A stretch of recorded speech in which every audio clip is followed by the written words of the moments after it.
नमस्कार, मैं वेद प्रकाश धाकड़ है हरियाणा में आपका हार्दिक स्वागत अभिनंदन है। इस वक्त मौजूद है अनुसार के लघु सचिवालय में हमारे साथ मौजूद है अनिल बड़ोदरी प्रदेश अध्यक्ष Republican party of India. Sir स्वागत है धाकड़ भाई। स्वागत है। मैं अनिल बड़ोदरी हरियाणा प्रदेश अध्यक्ष Republican party of India Ambedkar हिसाब में आज हम आदमपुर में हमारे एक कैंडिडेट का नॉमिनेशन करवाने के लिए आए हैं जिसका नाम नरेंद्र सोढ़ी है। और मैं आदमपुर की जनता से अपील करता हूँ कि हमारे जो जितने भी जानकार हैं उन्हें भी सब अपने नरेंद्र सोढ़ी भाई को लेकर सफल होना है। अब इन मुद्दों को लेकर चुनाव में मैदान में उतरेंगे। हमारा जो भ्रष्टाचार को लेकर जो शिक्षा को लेकर, क्योंकि हमारा जो वर्ग है जो शिक्षित होगा तभी हम आगे बढ़ पाएंगे और लोगों के लिए दवाइयों के लिए मुफ्त इलाज ये हमारे मुद्दे हैं। हमारे साथ मौजूद हैं सुनील गहलाव जी जो राष्ट्रीय प्रवक्ता एवं सचिव हैं। हमारे साथ स्वागत है आपका। सर क्या मुद्दे हैं आदमपुर चुनाव? इसमें सबसे पहले जो भ्रष्टाचार है, भ्रष्टाचार को जड़ से फेंकना है। और एक किला बोलते हैं, इसको मैं नहीं मानता कि एक किला है, ऐसा कुछ नहीं है। यहाँ पे जनता बड़ी शादी बोले उन्होंने यहाँ पे जो कुछ पहले उन्होंने भजनलाल जो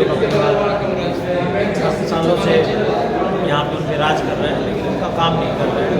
हम यहाँ पे जनता को बताने के लिए आए हैं कि एक Republican party of India Ambedkar जो कि संविधान निर्माता बाबा साहब अम्बेडकर जी द्वारा बनाई गई है, बल्कि गरीब शोषित और किसान हो मेरा कर्मचारी और उन सभी के काम जैसे ये तो चुनाव आज है तो सेंटीमेंट के साथ में निकल के आते हैं।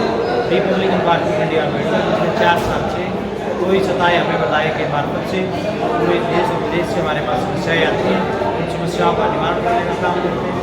आदमपुर से भी बहुत सारी समस्याएँ हमारे पास रही, जितनी भी हमारे सुबंश के आपूर्ति है।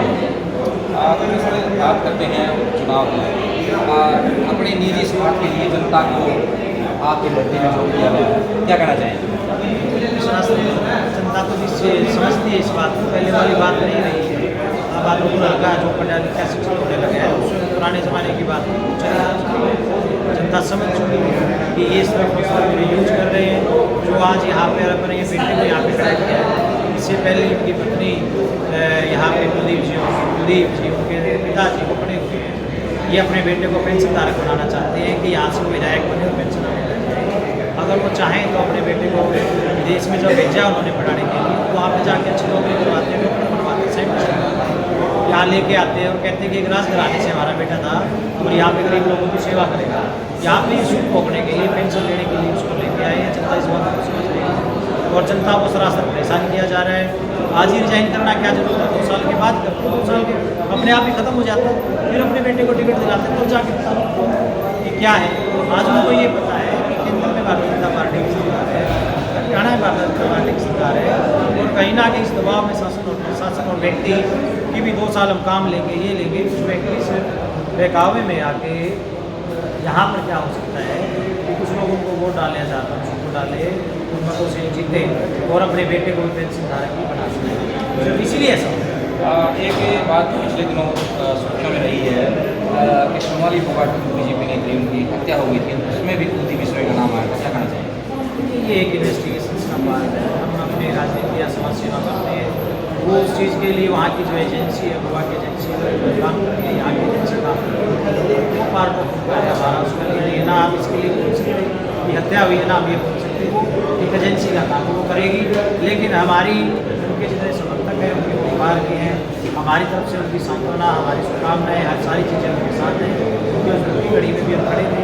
और कभी जो सोनाली फोगाट यहाँ से चुनाव लड़ी तो एक नेक छवि की थी, तो हमने स्टार्टिंग में उनके नाम तो मैं उन सभी से आग्रह भी करूँगा कि पार्टी प्रत्याशी को समर्थन करें। और यहाँ पर जो आज यहाँ पर भारतीय जनता पार्टी का टिकट जबरदस्ती लेके आए हैं, क्योंकि उस समय इनके खिलाफ ही चुनाव वो लोग भी इस बात को समझें कि उस समय जब खिलाफ थे तो आज भी इनके कैसे कर सकते हैं। वो सारे के सारे मैं आग्रह करूँगा कि सभी पार्टी के प्रत्याशी हमारे सोढ़ी जियों को यहाँ अपने वक्त का प्रयोग आदमपुर जनता को क्या संदेश देना चाहिए? चुनाव आते और जाते रहेंगे, यहाँ भाईचारा ना बिगाड़े। आदमपुर की जनता बड़ी नई छवि की साफ में शांतिपूर्ण माहौल रहता है। इस चुनाव में भी अपनी शांति बनाए रखें। यहाँ पे अभी उपचुनाव है तो बाहर से झगड़ा फसाद करवाने के लिए, शराब बांटने के लिए, पैसे के लिए लोग आएंगे, लेकिन ऐसा कुछ भी ना करें और शांति बनाए रखें। चुनाव आते जाते रहेंगे, नेता आते जाते रहेंगे, लेकिन इस जनता को यहीं पे रहना है। मैं खुद अपनी बात करूँ तो मैं बाहर से आया हुआ हूँ, हमारे यहाँ के पार्टी के प्रत्याशी हम उसके सपोर्ट में आए हैं, लेकिन हम शांति बनाने के लिए, भाईचारा बनाने के लिए आए हैं, क्योंकि भारतीय संविधान मैं पूरी जनता से अपील करना चाहूँगा कि ये जनता बिल्कुल नेक छवि के हमारे जो छोटी जी हैं उनको अपना यहाँ पे आशीर्वाद दें, और जितने भी हैं यहाँ पे दल बदल हैं वो सभी न किसी न किसी पार्टी को छोड़ के आए हैं, वहाँ डालने गली वहाँ आगे, वहाँ निकली वहाँ आगे। आज यहाँ पर जो हमारे प्रत्याशी हैं वो बिल्कुल नेक छवि के, पहली बार चुनाव लड़ रहे हैं, आप लोगों के बीच के हैं, और आप उनको अपने वोट का आशीर्वाद दें। बहुत बहुत धन्यवाद। जी आपका भी बहुत बहुत धन्यवाद। तो ये थे हमारे साथ सुनील गहलावत जी, जो राष्ट्रीय सचिव हैं रिपब्लिकन पार्टी ऑफ इंडिया के। धन्यवाद सहयोगी ऋचा